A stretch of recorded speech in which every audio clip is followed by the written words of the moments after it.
How's it going, darling? Oh, I'm a little stressed. Yeah? Yeah, we've got sailboats dragging anchor around us. A big power boat behind us is going on the rocks. Where is he? Where is he? A sailboat in the moonlight and June. Wouldn't that be heaven? Oh, heaven just for two. A soft breeze on a June night and June. What a perfect setting for letting dreams come true.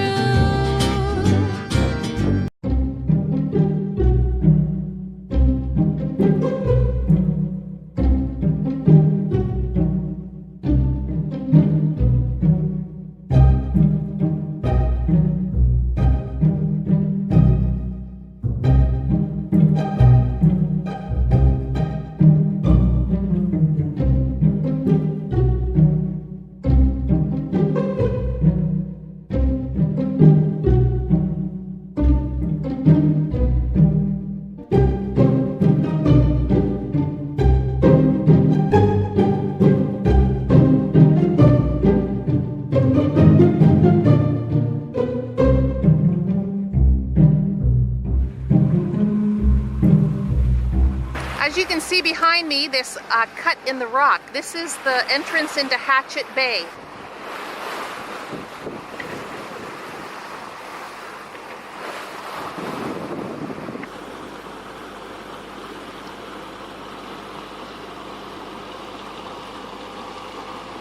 Behind me you'll see Chris. He's getting ready to jump in the water and go check our anchor to make sure it's secure.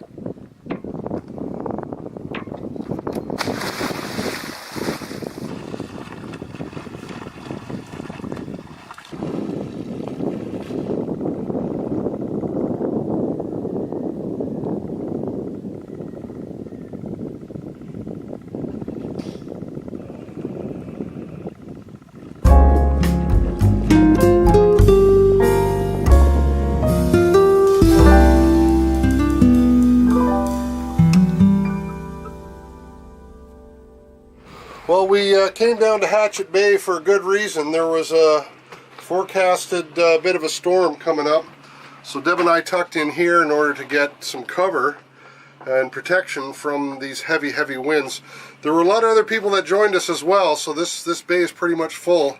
I just want to show you what that actual weather system looks like. It's been downgraded from what they initially thought we would be getting, but it's still a pretty big monster, I'll tell you. So let's have a look.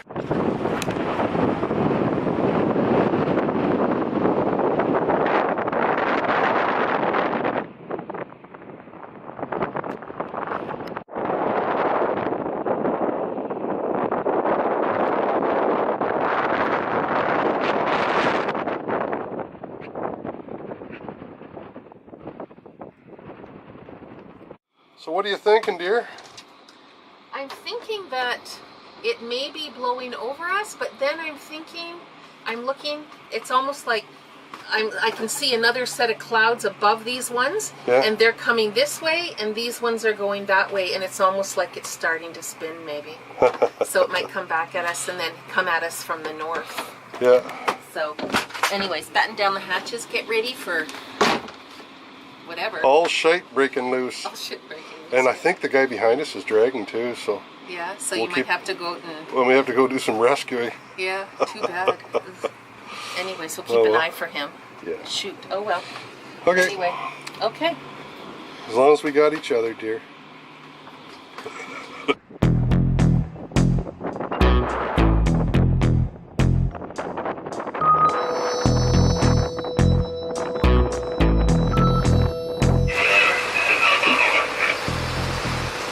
How's it going, darling?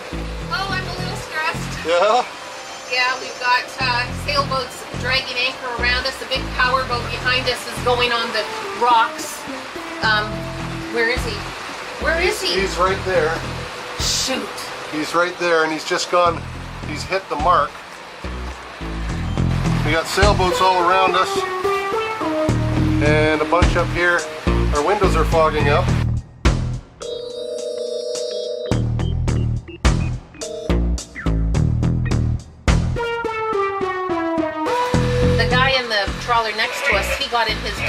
jump over and help the guys that were dragging so badly.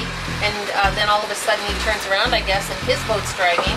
So he takes his dinghy to it, and he reaches up on the front of the bow of that boat, which is quite high, and grabs an anchor off of it, and he puts it in his dinghy, and he takes it out to probably, I don't know, 60 feet in front of his trawler and drops it, so he's got a second anchor. Yeah.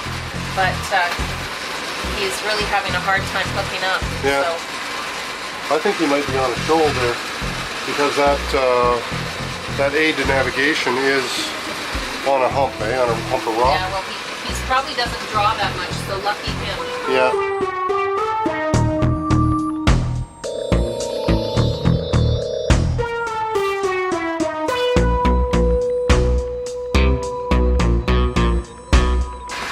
Vagabond 42 behind us. Yeah, he seems to be dragging as well. He's got a manual windlass too, so he's cranking away on it.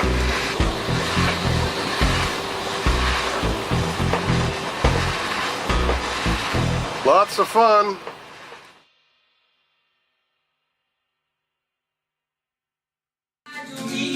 Going home. When I get there, she is nowhere around. Her mama said, boy, she been gone so long.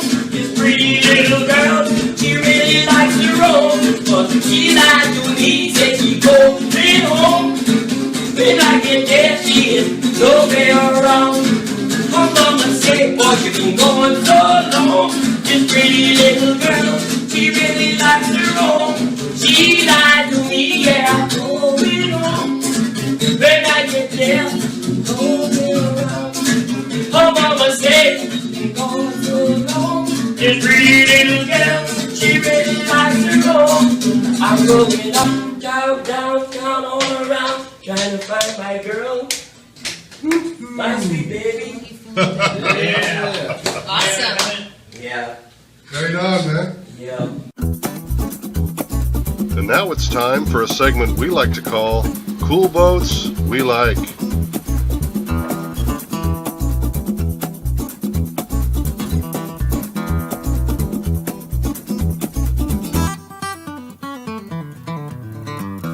Thank you for letting us come on board. My pleasure. See your boat. My pleasure to have you on board. Your name is Régent Yeah. Dallaire. Dallaire. Yeah. And Régent, you are from Quebec? Yes. So I don't know what it is, but this Cool Boats We Like, we've been doing Canadian boats. It seems that they're some of our favorite boats. So this also was built in Canada? Yeah, this one is the only Maracuja that was built in North America. Yeah. Generally, the Maracuja, this is a Philippe Harley design. They are a French architect. They are built by the Garcia brothers in France. Garcia brothers, okay. Yeah, and this one was built by Gilberto in Val-Alain in Quebec. Okay. So this is the only one that was done outside of France. And this is an aluminum boat? This is all aluminum boat. This boat's built for? The intent behind this boat was to have a long trip.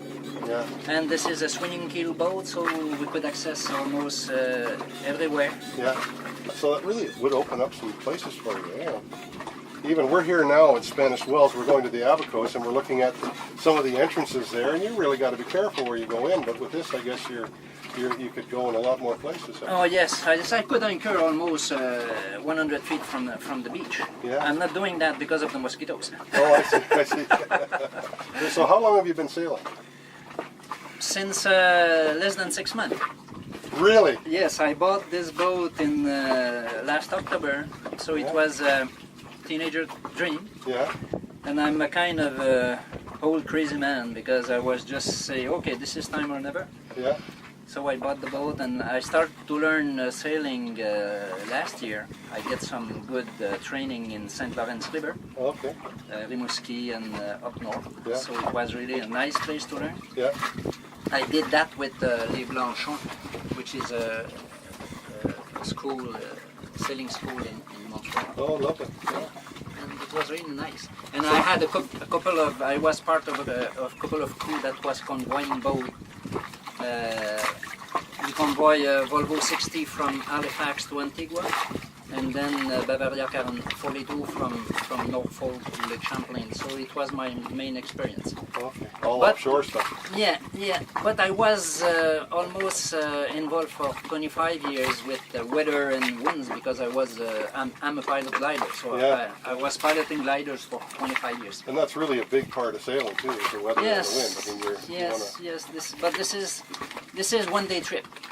This is few hours that you stay in the air, but this is almost the same kind of thinking about how to prepare yourself, how to be safe, Yeah.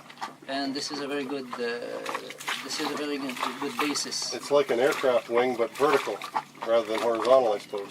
Yes, So exactly. the lift and these kinds of things are the same. Yeah. So your first boat is the ultimate cruising boat. So you don't mess around at all. I said myself I will buy one. Yeah. I don't have any time to buy two. Yeah. And We bought 8, by the way. you look.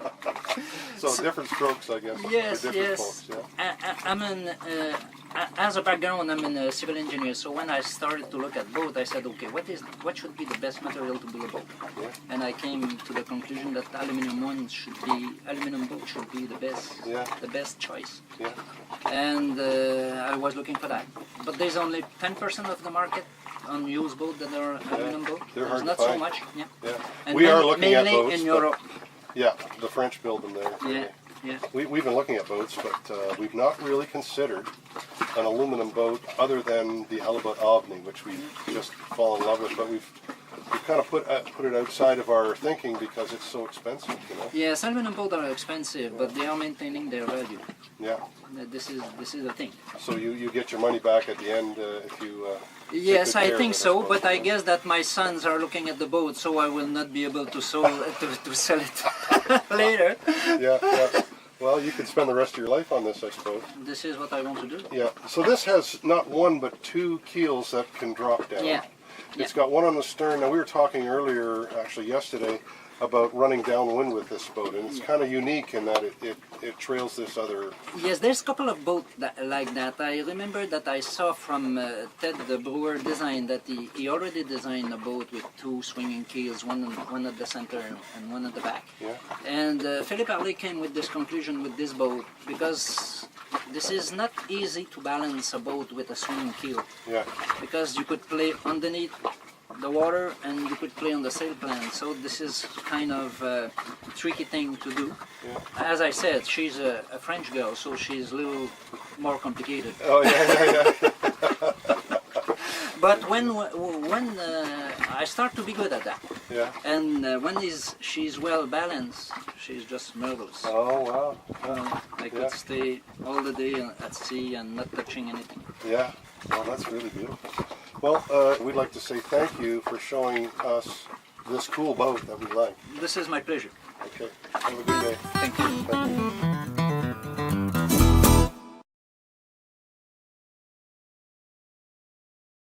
Good morning from Hatchet Bay. We're just heading down the coast of Eleuthera and hoping today to make it to Spanish Wells, or at least Meek's Patch, which is the other big island right close by to Spanish Wells.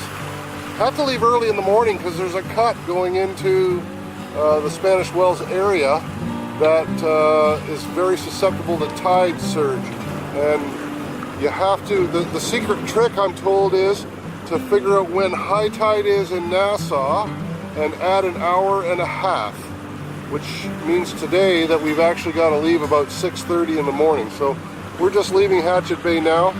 You can see the beautiful sunrise here behind me.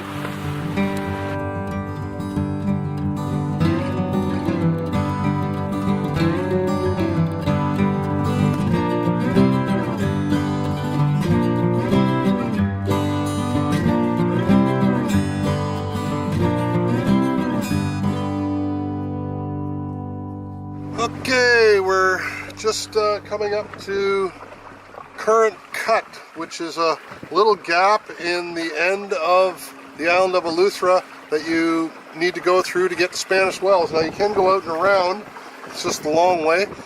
Current Cut provides a little bit of a shortcut, but you have to time it with the tide. So anyway, this is what we're looking at right now. If you check out my chart plotter here. So current cut is right here, and this is what it looks like here. If I zoom right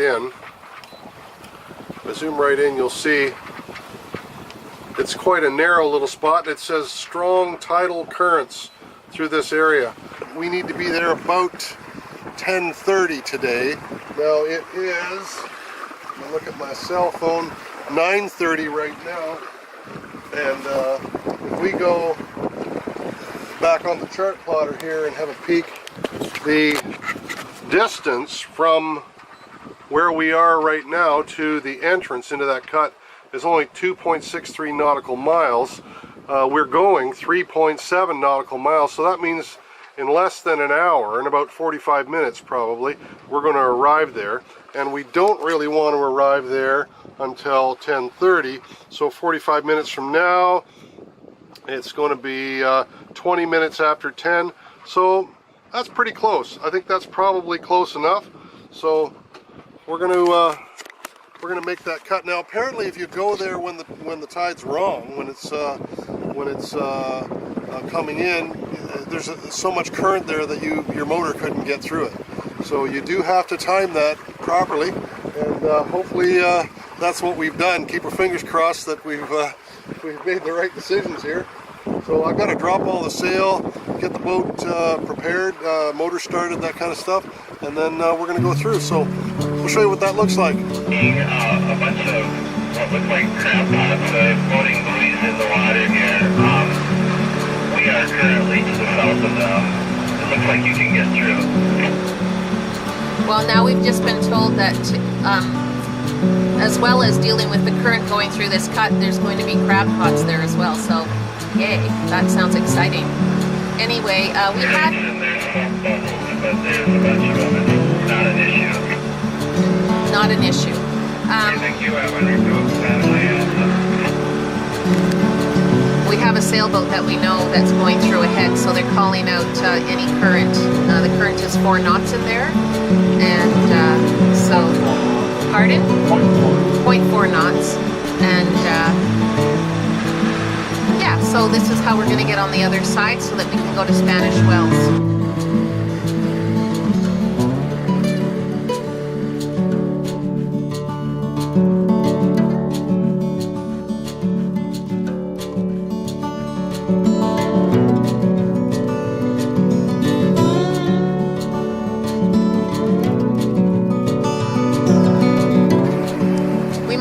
It really well because it seems very uneventful for us.